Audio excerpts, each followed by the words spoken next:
2017 оноос өмнө зөрчил, үүнийг шийдвэрлэх ажиллагаа бий даасан нэгдсэн хуульгүй захиргааны хариуцлагын тухай хууль болон салбарын тусгай хуулиудаар салангад зохицуулагдаж, хүний эрхийн хамгаалалт тогтолцооны хэмжээнд бүрдээгүй байв.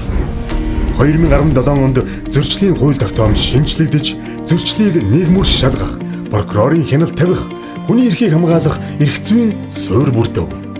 Хууль шинжлэгдсэн ч хэрэгжилт нь цаас, имэйл, гар ажиллагаатай хിവэр, мэдээлэл бутархай, байгууллага хоорондын уялдаагүй байдал нь нэг их сурвалж бүхий нэгдсэн санг бий болгох хэрэгцээ шаардлага гарсан. Зөрчлийн бүртгэл, мэдээллийн нэгдсэн сан нь зөрчлийн хууль тогтоомжийг бодит амьдралд хэрэгжүүлэх дижитал шийдэл боллоо.